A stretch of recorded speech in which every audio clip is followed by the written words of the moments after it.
basic.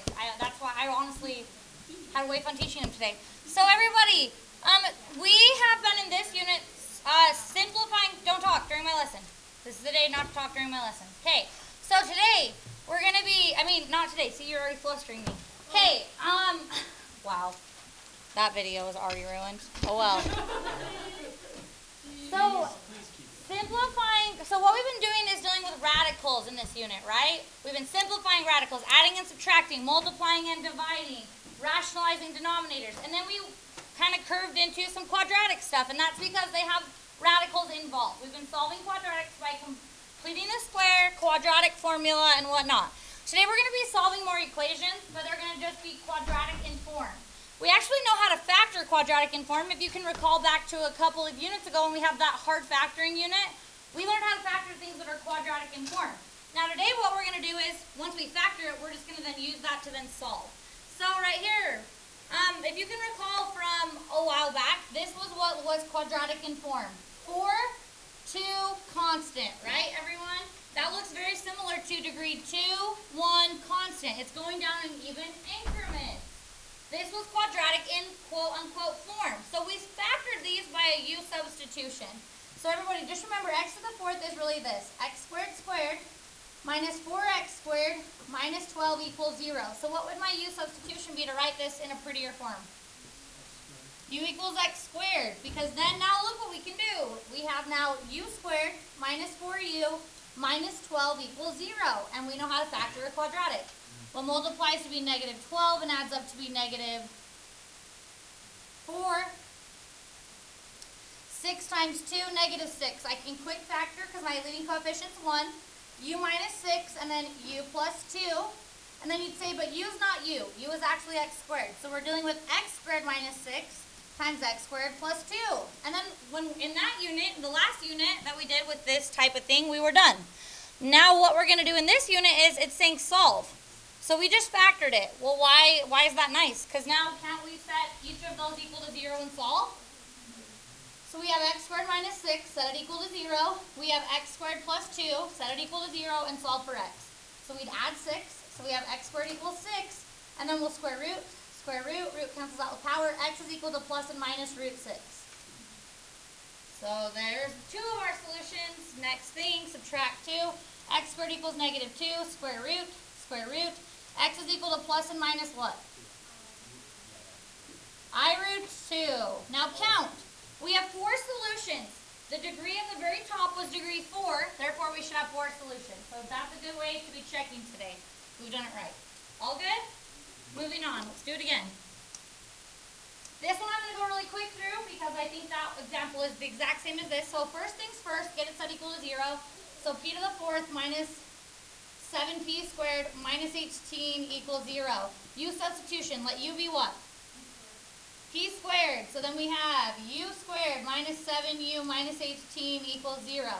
So then from there we'd say, what multiplies to be negative 18 and adds up to be negative 7, 9 times 2, negative positive. Quick factoring, yes, u minus 9, u plus 2.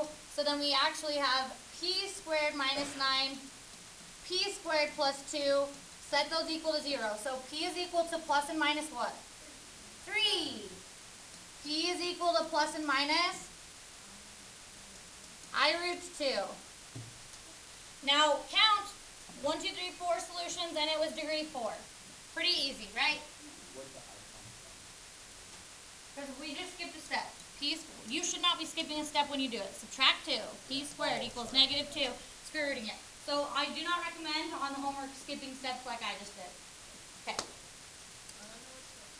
Okay, let's do another one. Is this one quadratic in form? Yeah. Does it have the form? Yes. Going down in increments of the same thing. 2, 1 constant, right? That's when it's quadratic in form. So what would my U substitution be? 2x minus 1. Have you noticed a connection here? Don't we want this to be 5u? So wouldn't our u be that value always? Yeah. Okay, so we have 2u squared plus 5u minus 3 equals 0. Then you'd say I'm not going to quick factor this one, but I'm going to long factor. What multiplies to be negative 6 and adds up to be 5. Very carefully here because there's actually two things that might end up working. Only one will actually work though. So it needs to multiply to be negative 6. So wouldn't it be 1 and negative 1 and 6? Also 2 and 3. Yeah, it's a good question. So also 2 and 3 might, it looks like it works, but then how would we make them this negative 6? Does that make sense? Which is positive. Yeah, so these ones don't end up working. So now we have the long factor, 2u squared, drop down negative 3, break down your middle term. Order doesn't matter. I'm going to make my life easy and put 6 first. So 6u minus 1u. Factoring by grouping. Pulling out a 2u, left is u plus 3. Pulling out a what here? Then left is u plus 3. So I pull out my u plus 3, and left is 2u minus 1. But then you'd say, but u's not u. U is actually 2x minus 1, isn't it? Anytime you're substituting something back in, you should use parentheses. So we're going to go parentheses, that's that parentheses. Parentheses 2x minus 1 plus 3. Parentheses 2 times 2x minus 1. Then we have minus 1. So simplify inside.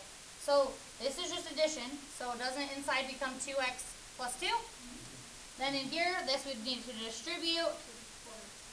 4x minus 2 minus 1. So then that would be 4x minus 3. So then we'll solve, set each of those equal to 0. So 2x plus 2 equals 0. Subtract 2, 2x equals negative 2. So x equals negative 1. Right here, 4x minus 3 equals 0. So x equals 3/4, doesn't it? There's two solutions. Was it degree 2? Yeah, so we need two solutions. Next one. What would be my U-substitution here? P squared minus 2. Then check, does that really work? Is that u squared? Minus 9u plus 14. So you do what multiplies to be 14 and adds up to be negative 9, 7 and 2, negative, negative. Quick factoring u minus 7, u minus 2. So now once again, re-putting in what u really is. Parentheses p squared minus 2 minus 7. Parentheses p squared minus 2 minus 2. So then we actually have p squared minus 9. And here we have p squared minus 4. So then p is equal to what? Skipping steps even though you shouldn't. What? Plus or minus 3. And p is equal to? Plus or minus 2. Now first hour, kind of was like, what the heck? Yeah, I was like, this is 4 solutions. And then I at first looked at that and said, that's degree 2. It's actually not. Why is it degree 4? Yeah, you have p squared and a squared. And even though we can't break Corbin rule, even if we did distribute it out, wouldn't our leading term be p to the 4th? Yeah, so it's actually 4 solutions. So we're good. Moving on. Checking that has really helped some of these more advanced problems. Helped us catch the last 2 lessons where that we've missed something. So watch, looking at this one, it looks way different, and a lot of people can't see what to do right at first. So let's pretend you saw something on a test that you're like, I've never seen that before, but it looks quadratic in form. Shouldn't you probably go with the same pattern you've been doing every time? Okay, so if that was true, you would use common sense and say, well, probably my U-substitution will probably be what?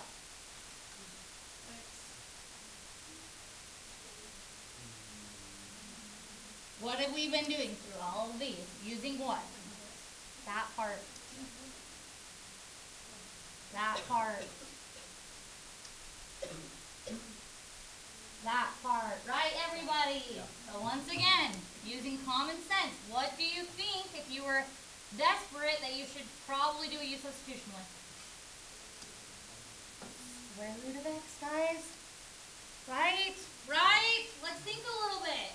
Let's go with the same type of pattern here. Now, let's see why that might actually end up being completely true.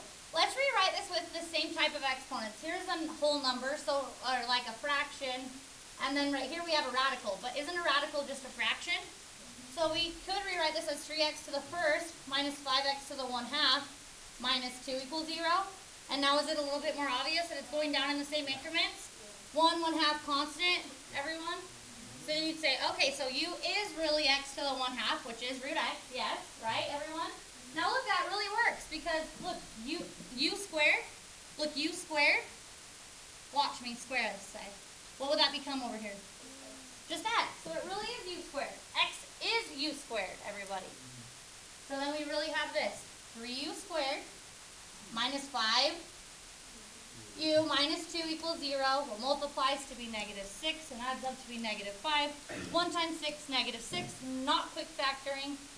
Long factoring, 3u squared, drop down negative 2, breaking down the middle term, so negative 6u plus 1u. Factoring by grouping, so pull out a 3u. Left is u minus 2, pull out a 1. Left is u minus 2, pull out a u minus 2. And left is 3u plus 1. U's not u, what's u? Yep, x to the 1/2 or root x, however you want to write it. So we have x to the 1/2 minus 2. We have 3x to the 1/2 plus 1 equals 0. So now we can set each of those equal to 0 and solve, but something interesting ends up happening. We know how to solve radical equations, though. We spent a whole day on that, right? So we're actually solving a radical. So x to the 1/2 minus 2 equals 0. What do? Isolate the radical, so add 2. So we have x to the 1/2 equals 2. Then what undoes that 1/2? A square. This is really this, guys. Root x equals 2. So then you say to undo a square root, I square both sides. Square both sides. Root cancels out power, x is equal to 4. Now over here we have 3x to the 1/2 plus 1 equals 0. So then we would subtract 1, wouldn't we? 3x to the 1/2 equals negative 1, then what? So now we have this. The square root of x equals negative 1/3. So if we squared both sides, we could do that. So what would we get if that's what we did? X equals 1/9. But that's actually a problem. Why? Well, when we solve radicals, isn't it really important to check our solutions? You plug in 1/9, it's extraneous. How could we have caught that before we got that far? Can the square root ever equal a negative? When we square root something underneath the square root, it's either going to be I or positive or 0, right? You can never plug in anything and get out a negative. So this would have been a extraneous, no solution there. Now let's also see how we could have caught something's off here. We have 4 is a solution, 1/9 is a solution. What was the highest degree?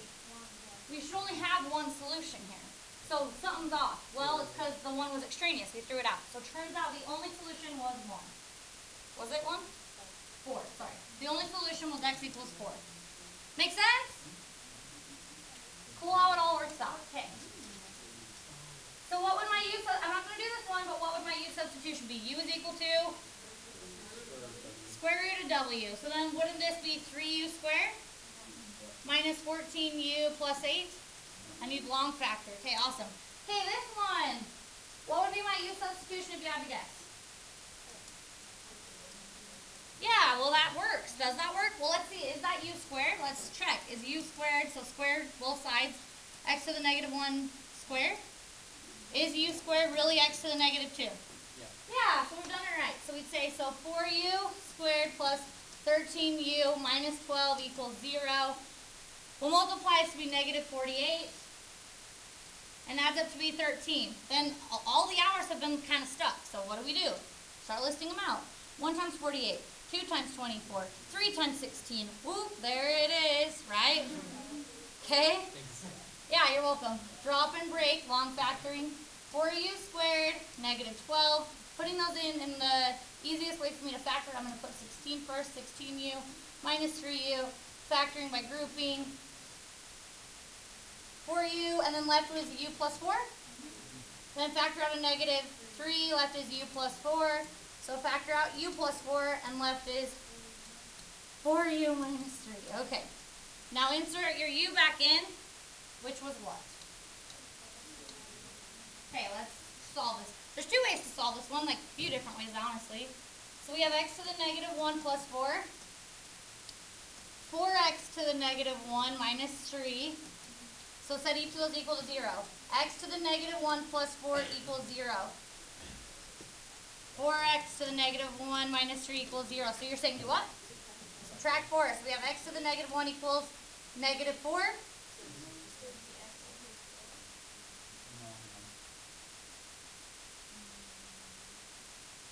But good try. Better than not trying. Yes. we need to actually make this 1 over x, so that's equivalent, right? So we actually are looking at this equation. 1 over x equals negative 4. Aren't we solving a rational equation now? To solve a rational equation, we get a common denominator and then solve with the numerator. So what's my common denominator? X. So we'd write over 1, then we times by x over x. Now we can ignore the denominator. 1 is equal to negative 4x, so then divide by negative 4, right? So x is equal to negative 1/4. Okay, let's solve this one. So the first thing you do is add 3, right? 4x to the negative 1 equals 3, then what? Can't I divide by 4? If I so desire? So then you have x to the negative 1 equals 3/4. Sorry, you guys were right. 1 over x equals 3 over 4. So what's my common denominator? 4x. So this one would need a 4 and a 4. This one would need an x and an x.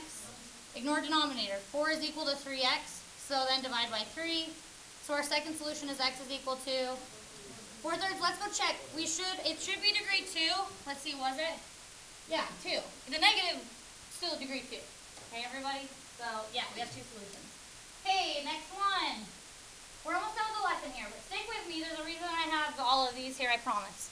Okay, this one has tricked people all day long. But it's okay to be wrong, as long as you try, right? So what do you think my U-Substitution would be? Good? Yeah, you're right. They're close. 1 over. So why did you say 1 over x plus 1 versus not 2 over x? Well, everyone all day has been saying 2 over x plus 1.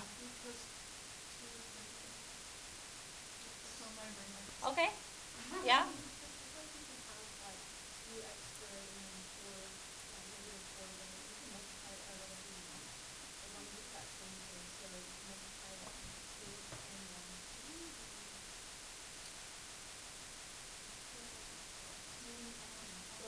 Oh, you're saying this is 2 and then times by what? 1 over x plus 1. Does everyone agree? Yeah, because then we can multiply straight across. And that does look more like this, right? Okay, so my u is actually just 1 over x plus 1. So then that makes sense, because then we have this. U squared minus 2 times u, right? Should they write the 2 on top? Because that's how we multiply fractions. Do you see it? So then minus 2u minus 3. Oh, and then it was equal to 0, sorry. So then you would just factor it. Well, multiplies to be negative 3, adds up to be negative 2. 1 times 3, negative 3. Quick factoring.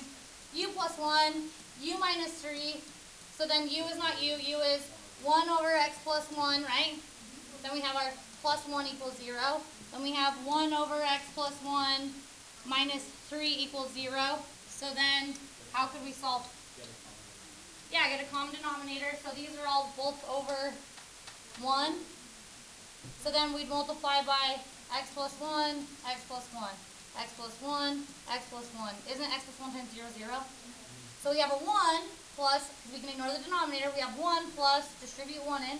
So that'd be x plus 1 equals 0. So then we have 2 plus x equals 0. So then we have x equals negative 2. And then same thing here, over 1 over 1. So you times by x plus 1. You need parentheses on this one. So then you have 1 minus 3x minus 3, right, equals 0. So then we have negative 3x minus 2 equals 0. Add 2. Negative 3x equals 2. So x equals 2 over negative 3. Let's check, though. That's 2 solutions. Degree 2? Yes. Okay, almost done. Almost done.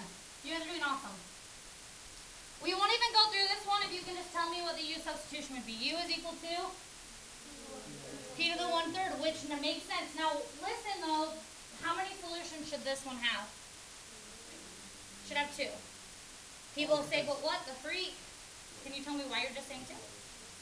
You're right. Yeah, the 3 part isn't the power. She's saying the 3 is the root part. What matters is the degree, the power. You guys see why this one will have 2 solutions? Yeah. Makes sense now. Okay, awesome. We did awesome with that. Okay, 20-ish, 25 minutes before we move on. Ready to go.